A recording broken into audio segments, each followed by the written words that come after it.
તો તમને ઓડન ખાટલા ફરવા વાળા નેતા જોવે કે જનતાની વસમાં રહેવા વાળા નેતા જોવે? કેવા જોવે?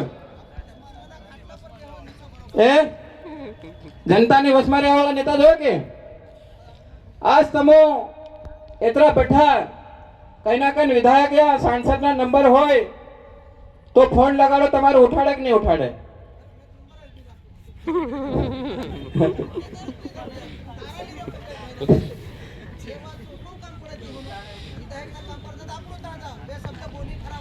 है ना भाई? आप सांसद सुने विधायक सुनने કેમ તે હું જીતાડી કે આપણા લોકોનું કામ કરે, આપણા લોકોની સમસ્યાનું સમાધાન કરવું જોઈએ. સહી હે કે નહીં? આપો આજ તક જીનાને જીતાડી ત્યાં સીધા પાર્ટીની ગોદમાં જઈને બેસી જાય. પાર્ટી વાળા જેમ કે તેના ઇશારાથી ચાલે તો આપણ હાવ